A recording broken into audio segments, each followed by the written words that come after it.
Oh, Akbar.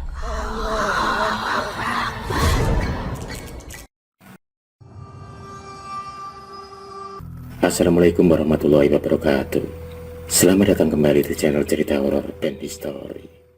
Kali ini kami akan menceritakan sebuah cerita, yaitu cerita kiriman dari salah satu narasumber yang disamarkan namanya.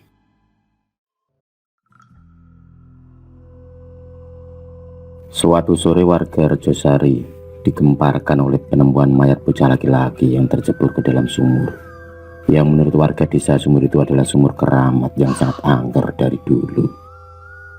Sudah sering sumur tua itu memakan korban, baik warga lokal maupun dari luar. Mereka rata-rata meninggal tercebur ke dalam sumur ataupun di sekitar sumur. Penemuan sosok mayat bocah laki-laki itu bermula saat Mbok Gira ingin mengambil air untuk mencuci pakaian sore itu.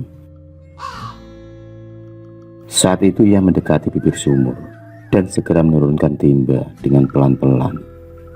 Namun, tiba-tiba dia melihat samar-samar di dalam sumur ada tubuh yang mengambang, menyembul di dalam sumur.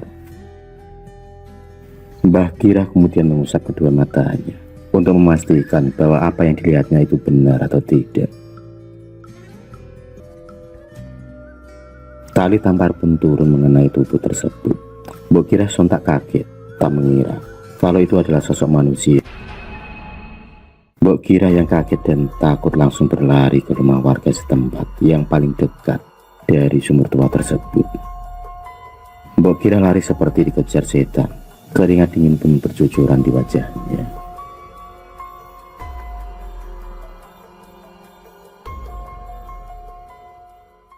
Mbok Gira kemudian bertemu dengan Pak Sabar yang saat itu baru saja keluar dari rumahnya. Melihat Mbok Gira yang ketakutan, Pak Sabar kemudian bertanya kepada Mbok Gira tentang apa yang sebenarnya terjadi. Dengan napas yang masih terengah-engah, Mbok Gira kemudian menceritakan apa yang dilihatnya.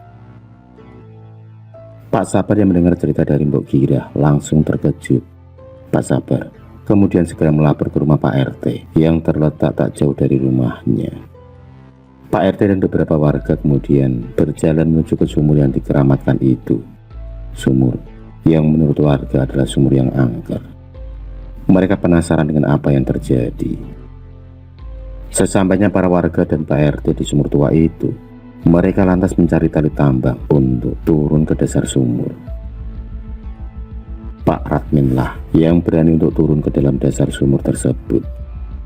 Dengan hati-hati dan dibantu oleh para warga, dia kemudian turun. Tali tambang kemudian diikatkan pada sebuah pohon besar dan diikatkan pada pinggang Pak Radmin juga. Warga desa kemudian mulai menurunkan tali tersebut untuk menurunkan Pak Radmin ke dasar sumur tersebut untuk mengangkat jenazah anak laki-laki yang tercebur di dalam sumur itu.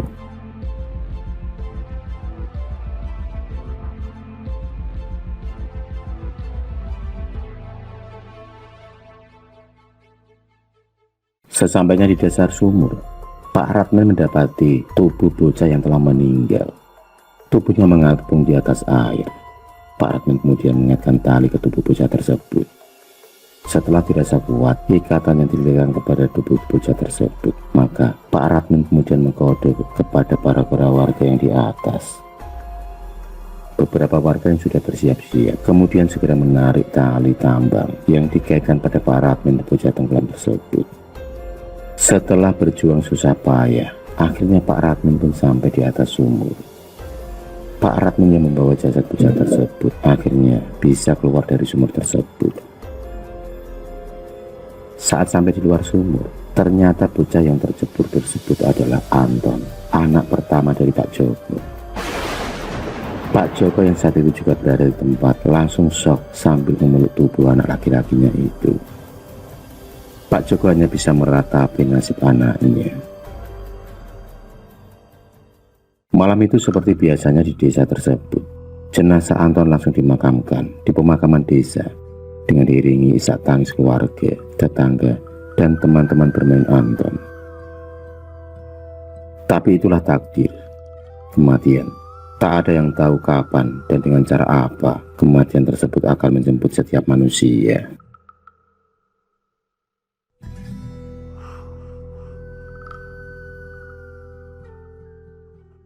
Kematian Anton membuka kembali ingatan lama tentang sumur tua tersebut.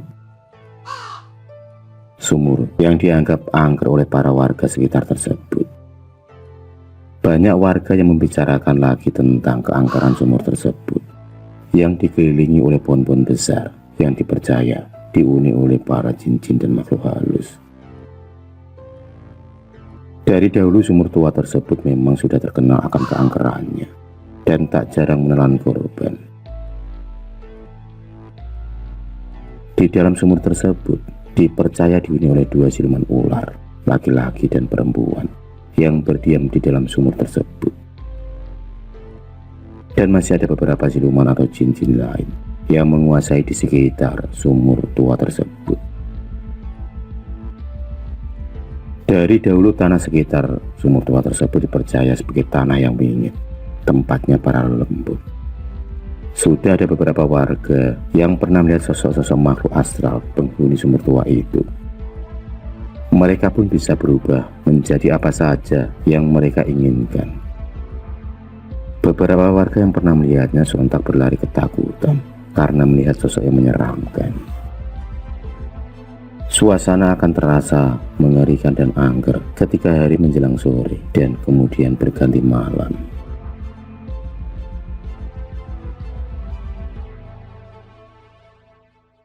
Pernah ada beberapa paranormal yang didatangkan untuk menetralisir lokasi sumur tua keramat tersebut.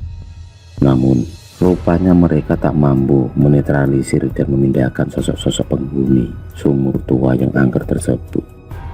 Berbagai cara telah diusahakan oleh para warga agar sumur tua tersebut tidak meminta korban lagi. Namun masih saja ada korban yang jatuh di sekitar lokasi sumur tua tersebut. Beberapa paranormal sampai terpelanting muntah darah saat berusaha dan bertarung melawan sosok-sosok penghuni sumur tua tersebut. Karena menurut mereka, ternyata sosok-sosok penghuni sumur tua tersebut tak sedikit jumlahnya. Bahkan, jumlahnya bisa ribuan.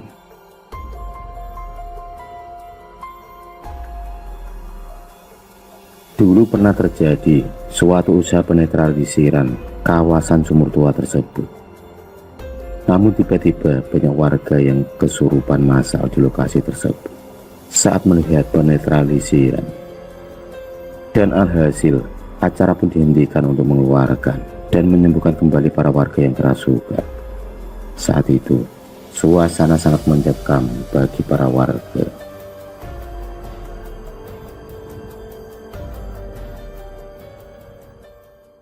Dan sejak saat itu, akhirnya tak ada lagi upaya untuk membersihkan kawasan sumur tua yang dianggap angker tersebut. Karena menurut para warga, terlalu besar kekuatan yang menguasai tempat tersebut. Sejak saat itulah, keangkeran sumur tua itu bertambah menjadi lebih angker dan wingit. Memang selama ini sumur tua itu sudah menelan beberapa korban yang jatuh dan mati di sumur tua itu, dan korban-korban yang meninggal di sekitar sumur tua tersebut. Menurut para warga, mereka pasti dijadikan tumbal oleh penguasa sumur angker tersebut. Beberapa warga sering mendengar ada suara tangisan dan melihat sosok-sosok bocah dan sebagainya di sumur tua tersebut sedang menangis sedih. Namun tiba-tiba menghilang. Sampai kini, sumur tua itu masih dibiarkan oleh para warga desa. Tak ada yang berani mengusik ketenangan sumur tua tersebut. Rumput-rumput liar dan semak-semak belukar yang tumbuh menjulang dan pohon-pohon besar yang berjajar mengelilingi sumur tua tersebut membuat keangkeran sumur tua itu menjadi tambah wingit dan angker. Sampai kini, sumur tua tersebut memang dianggap paling angker di desa Rojosari.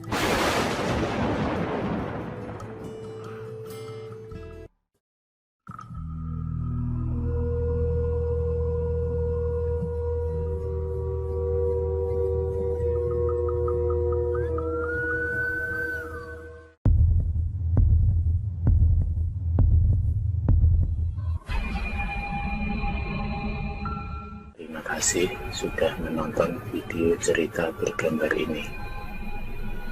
Klik subscribe untuk terus mendapatkan video-video cerita bergambar selanjutnya. Semangat berkarya.